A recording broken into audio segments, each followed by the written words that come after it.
İllerimizde gerek özel idarelerimizden, gerek valiliğimizden, gerek diğer kamunun fonlarından hakikaten bu fonlamalar yapıldıkça biz de memnuniyet duyuyoruz. Burada tabii ki hem Gaziantep özelinde hem de Belediyeler Birliği özelinde böyle bir çalışmaya imza atıyor olmamız hakikaten hem belki bir ilk hem de diğer taraftan da bizde son derece memnuniyet yaratıyor. Bu anlamda ben tekrar hem belediye başkanımızı hem valimizi selamlıyorum. İki tane protokolümüz var. Antep'imiz 2021 yılında 163 bin küçükbaşı Orta Doğu'ya ihraç etti. Hakikaten Antep eskiden Orta Doğu'nun canlı hayvan ihraç merkeziydi. Yine Antep'i aynı özelliğine bence kavuşturmamız lazım. Bu sebeple hayvancılık sektörümüzü desteklemeye devam ediyoruz. Hem büyükbaş hem küçükbaş hayvancılık işletmelerine ücretsiz aşı temini uygulaması ve aşılama bizden, üretim sizden projesi için bu vesileyle buradayız.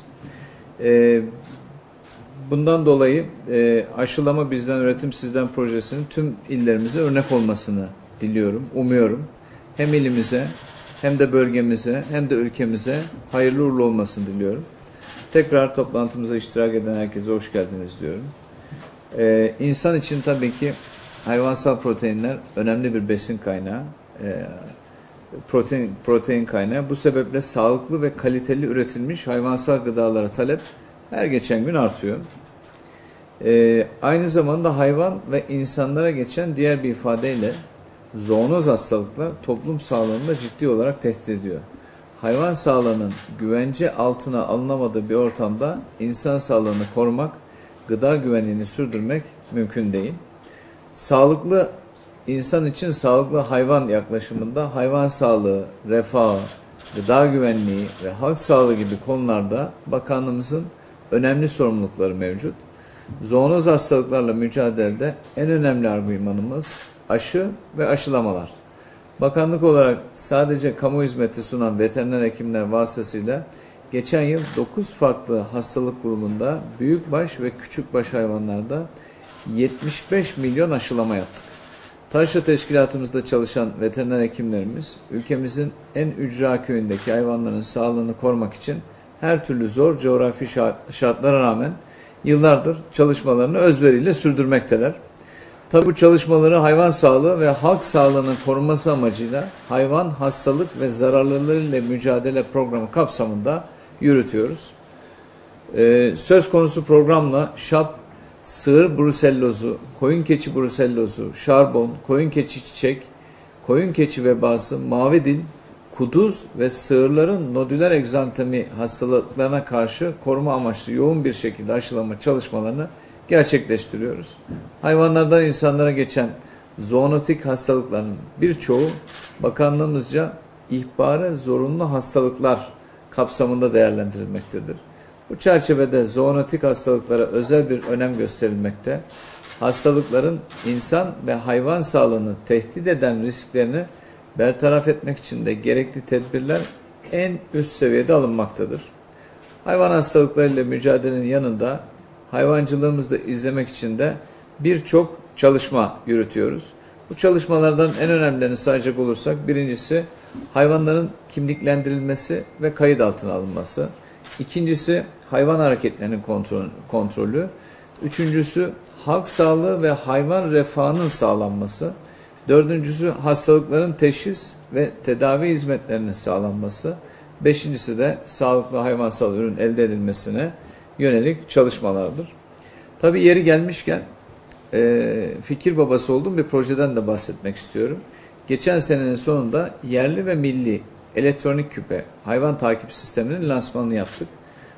Bu elektronik küpe aslında birer cep telefonu. Hayvanlarımızın kulaklarına asılan, çok küçültülmüş, 5 sene pili dayanan, 2-3 günde bir açıp belli bilgileri merkeze gönderen bir cep telefonu. Bu cep telefonu hayvanların arasında bağlantı kurmak için değil, bu cep telefonu veya bu takip sistemi hayvan sağlığını takip etmek için hayvanların takip edilmesinden sanal karantinaya kadar hayvanları her açıdan bizim kontrol etme imkanımız olacak. Bununla ilgili hem bunun Ar-Ge faaliyetleri ve geliştirme çalışmaları devam ediyor.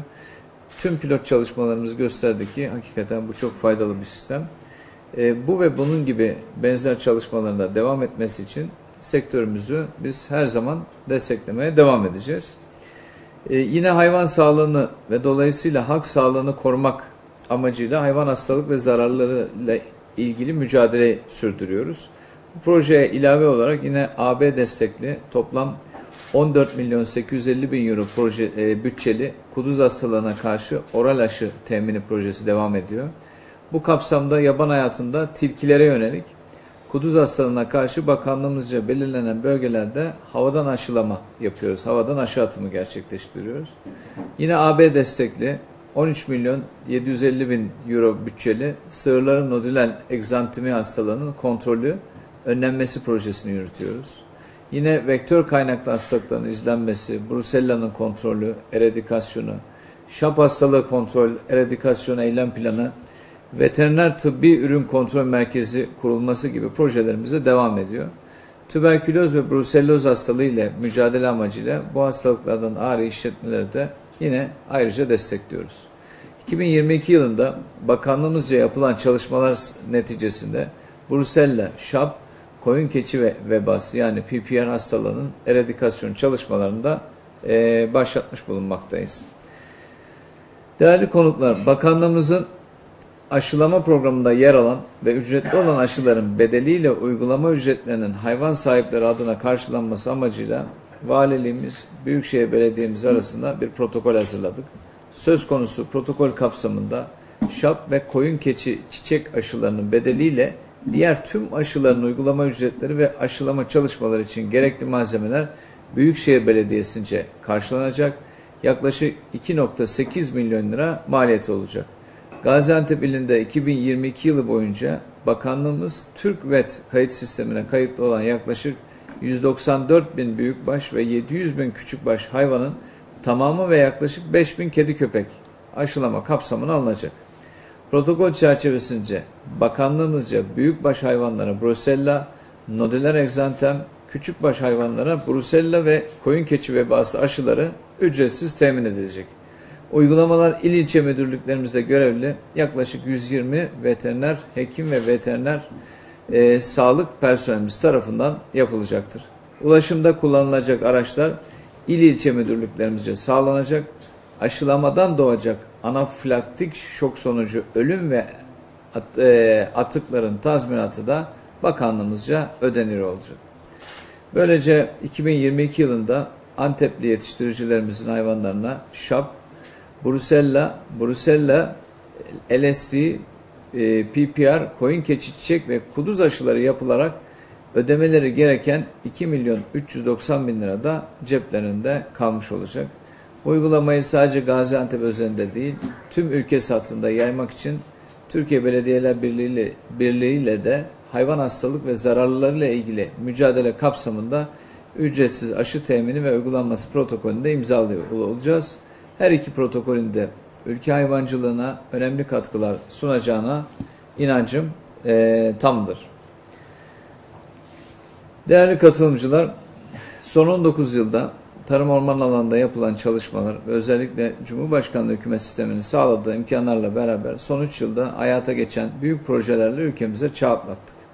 Cumhurbaşkanımızın liderliğinde ülkemizin tüm sektörlerde dünyada lider ülkeler arasında yer almaya devam edeceğinden hiçbir şüphem yok.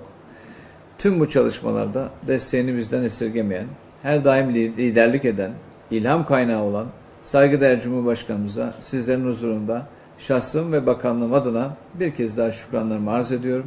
Bu vesileyle ilk olarak bakanlığımız ve Belediyeler Birliği ile ve sonrasında bakanlığımız ve Antep Valimiz Büyükşehir Belediye Başkanlığımız ile az sonra imzalayacağımız işbirliği protokollerinin hayırlı olmasını diliyor. Protokollerin hazırlanmasında emeği geçen herkese ayrı ayrı teşekkür ediyorum. İki protokolün de kısa sürede somut çıktılarını da görmeyi temenni ediyorum. Hepinizi sevgiyle, saygıyla selamlıyorum.